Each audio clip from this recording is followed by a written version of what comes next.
যদি তুমি সাইয়ারা মুভি দেখে কান্না করো তাহলে তোমার মতো বোকা এই পৃথিবীতে আর একটাও নেই। তুমি পৃথিবীর বাস্তবতা সম্পর্কে জানোই না, কারণ যার কাছে টাকা নেই তার কাছে গার্লফ্রেন্ড কোনো কেউই থাকবে না। দেখো, মুভির মধ্যে নায়িকা তার সকল কিছু ভুলে যায়, কিন্তু কাকে বলে না? তার টাকা পয়সা হলো সেই এক্স বয়ফ্রেন্ড। সে হাসে নায়ক ক্রিসের সাথে, কিন্তু তার মনে কারে পড়তেছে সেই এক্স টাকা পয়সা হলো মহেশ। সে সকল কিছু ভুলে গেছে, কিন্তু কাকে মনে রয়ে গেছে? তার টাকা পয়সা হলো এক্স মহেশকে। তার সাথে সে রুমে পর্যন্ত চলে গেছে, কারণ সে সবকিছু ভুলে গেছে। আমার ভাইয়াদের জন্য এই মুভিটা হচ্ছে একটা শিক্ষা। টাকা পয়সা যদি না থাকে তাহলে তোমার গার্লফ্রেন্ড অন্য কারোর সাথে চলে যাবে। তোমার বাড়ির সামনে দিয়ে টাকা নেওয়ার জন্য ডক্টর ইঞ্জিনিয়ার চলে আসবে, কিন্তু তুমি কিচ্ছু করতে পারবে না, শুধু বসে বসে দেখবা।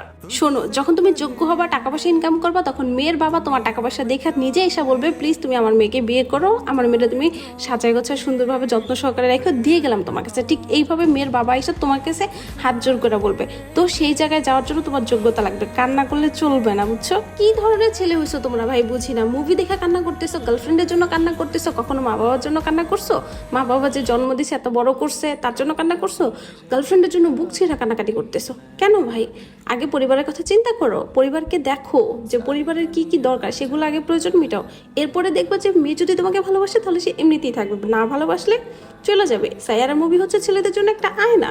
টাকা ইনকাম করো না হয় তোমার গার্লফ্রেন্ড বা তোমার বউ তোমার সামনে দিয়ে অন্য কারোর সাথে চলে যাবে, রুমেও চলে যাবে, তুমি কিচ্ছু করতে পারবে না। এখন অনেকে এসে বলবেন যে মুভির মধ্যে নায়িকা তো প্রবলেম ছিল, মেন্টালি ডিসঅর্ডার ছিল, সে সবকিছু ভুলে যেত।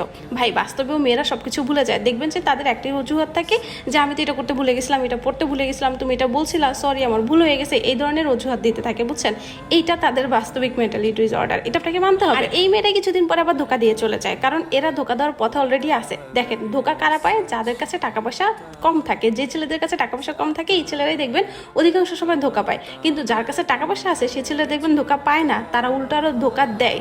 আর তারা সবসময় একটা পারফেক্ট মানুষকেই পায়। আর ওই ছেলেরা ধোকা পাবেই বা না কেন বলেন? তারা সবকিছু রেখে গার্লফ্রেন্ডের পিছনেই পড়ে থাকে, তার কেরিয়ারের কথা ভুলে যায়, টাকা পয়সা ইনকামের কথা ভুলে যায়, পরিবারের কথা ভুলে যায়। এরা তো ধোকা পাওয়ার যোগ্যই। তো সাইয়ারা মুভিটা হচ্ছে ছেলেদের জন্য আয়না বা শিক্ষা। টাকা পয়সা কামাও, গার্লফ্রেন্ড এক্স এর কাছে চলে যাবে না। টাকা পয়সা কামাও, সবাই তোমার হাতের মুঠে থাকবে, সবাই তোমাকে ভালোবাসবে, স্যালুট করবে। সাইয়ারা মুভি থেকে টোটাল 5টা বিষয় শিখছি, সবগুলো প্লে লিস্টে দেওয়া আছে।